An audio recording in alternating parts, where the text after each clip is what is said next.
The first rays of the rising sun filtered through the sparse acacia canopy, casting long, dancing shadows across the golden-brown expanse of the Maasai Mara.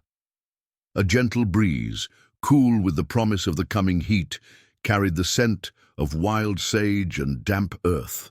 This was Elijah's world. At 30 years old, he was not just a ranger, he was a silent guardian, a man whose skin was the same shade of the sun-baked earth and whose eyes held the same vastness as the sky above. His deep-rooted connection to this land was his life's purpose. His walkie-talkie, clipped to his belt, crackled to life, pulling him from his contemplative state. "Elijah, you're getting too close to the nesting grounds," the voice of his colleague and close friend Jabari warned. "The rhino mother has been particularly aggressive lately, especially with the calf being so young." Elijah's voice was calm and reassuring. "I know, Jabari. I'm just doing a quick visual. The little one seemed a bit under the weather yesterday, and I want to make sure it's doing okay." He continued on his patrol, his senses sharpened by years of experience.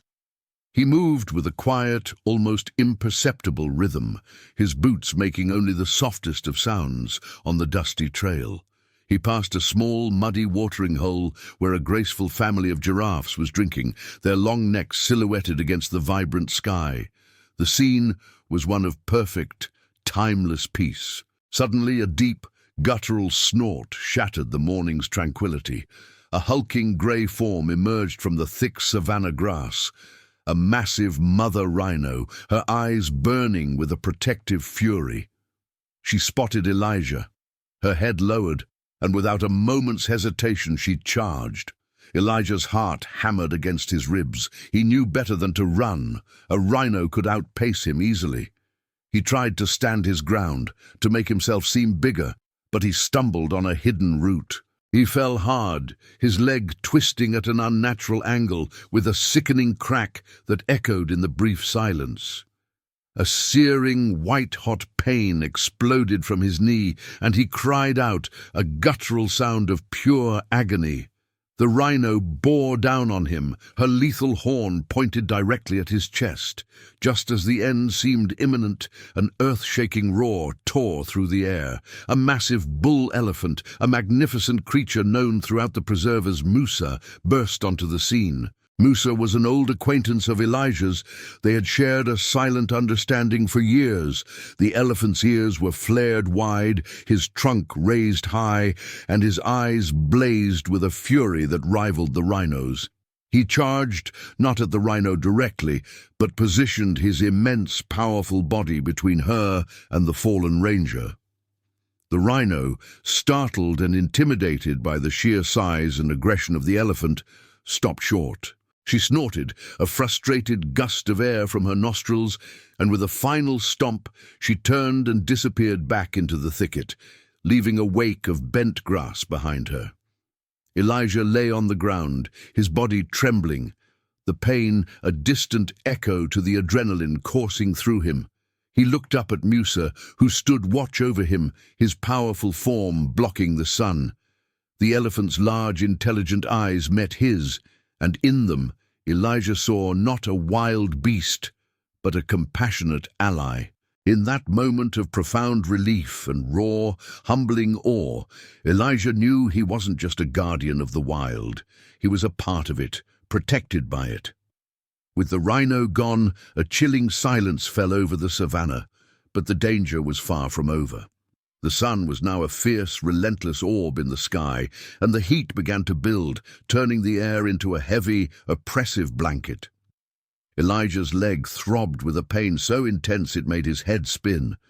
He knew he was in serious trouble. His walkie-talkie, crushed in the fall, lay silent and useless. He was alone, miles from the ranger station, with no way to call for help. Musa, the elephant, stood watch over him, a silent, powerful guardian. He let out a low, rumbling sound, a deep vibration that seemed to calm the air around them. He then nudged Elijah with his trunk, a soft, gentle prod. It was an action of pure empathy. The elephant took a few steps away, then turned and looked back at Elijah, his movements deliberate and clear. It was as if he was asking Elijah to follow him. Elijah, in a state of shock and pain, understood. He tried to get up, but a scream was caught in his throat as a fresh wave of pain shot up his leg. He fell back, defeated. Seeing his struggle, Musa returned. With an unbelievable display of intelligence and care, the elephant lowered his head, using his trunk to gently lift Elijah's good arm, helping him into a seated position. Elijah leaned against Musa's warm, solid flank, using the elephant as a support.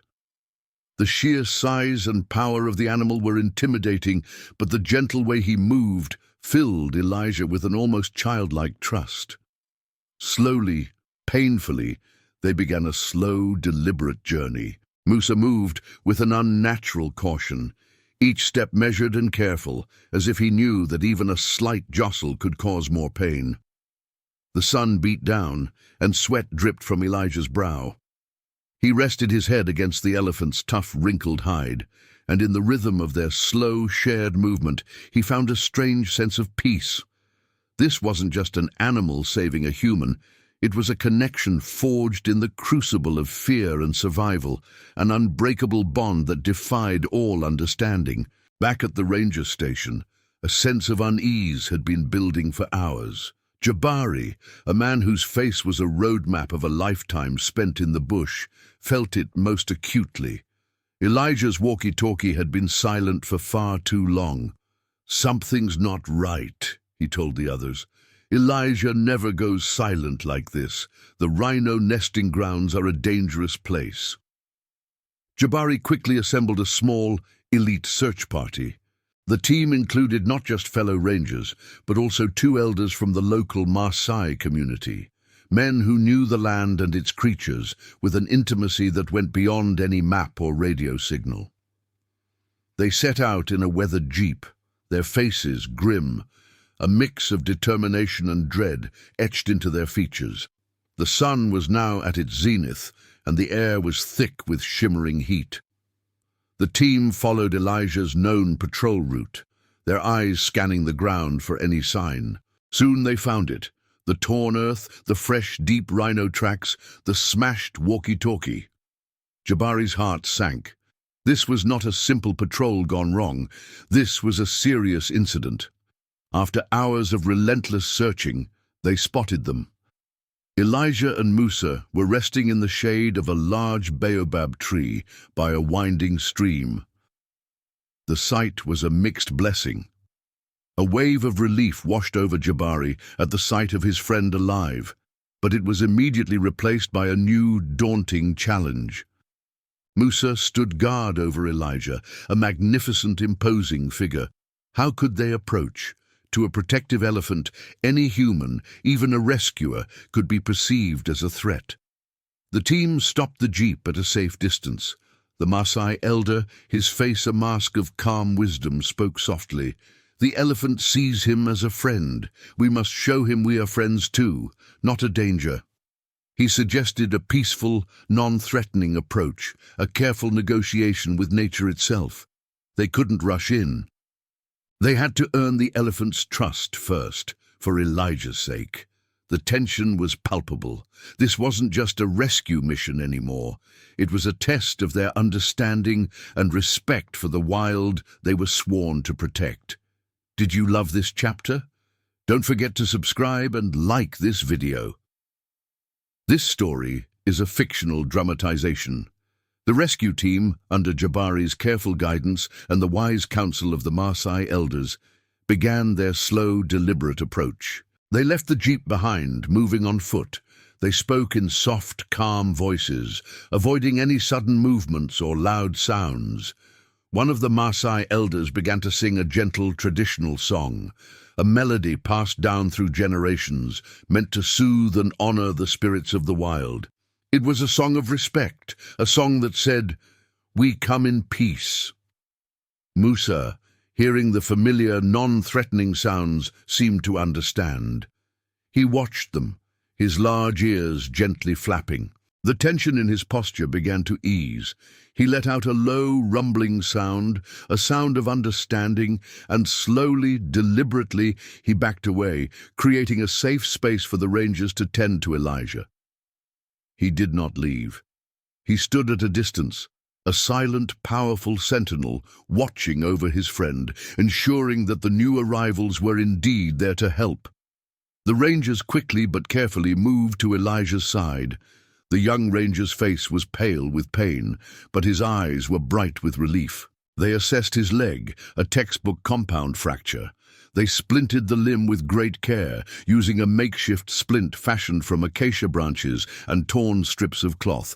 They then created a stretcher from an old canvas tarp and 2 sturdy poles. As they gently lifted Elijah onto the stretcher, he let out a low groan of pain. Through the haze of his agony, Elijah looked over at Musa. The elephant was still there, his gaze fixed on the scene. Their eyes met one last time. Musa gave a final, soft trumpet, a sound of farewell and safe passage. Elijah felt a wave of profound gratitude wash over him. As they carried him back to the jeep, he understood that the bond he had formed with this magnificent creature was something more than just a fleeting interaction. It was a testament to the shared life force that pulsed through the savannah. It was a connection that time and distance could never break. Weeks turned into a month.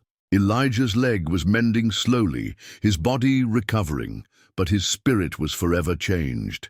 His time in the hospital had been a blur of casts, pain medication, and physical therapy, but his mind always drifted back to the savannah, to the sight of the rhino's charge and the saving grace of the elephant. Finally, the day came when he was cleared to return to work, albeit with a crutch for support. His first stop was not the ranger station to check in, but back to the place where it had all happened. He walked with a limp, his every step a reminder of the day, but his heart was full of purpose. He found Musa at the very watering hole where they had first met, drinking peacefully with his herd. Elijah stood at a safe distance, not wanting to spook the herd. He lowered his crutch and simply spoke, his voice filled with emotion. "Musa," he began, his voice cracking slightly, "thank you. You saved my life. I will never, ever forget what you did for me."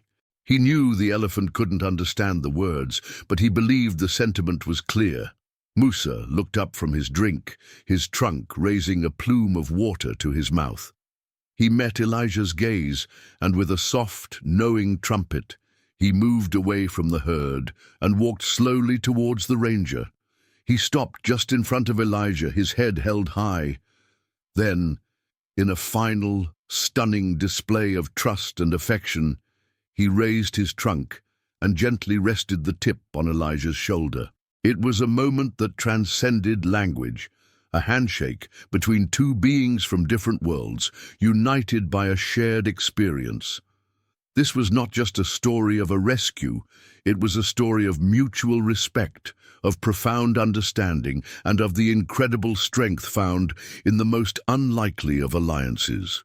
It was a testament to the powerful emotional bonds that can form between humans and animals, and a reminder that the savannah is not just a place of danger, but a place of incredible connection. The final shot is of Elijah and Musa, standing together under the vast African sky, 2 friends sharing a quiet moment as the sun begins to set, a peaceful end to a truly extraordinary day.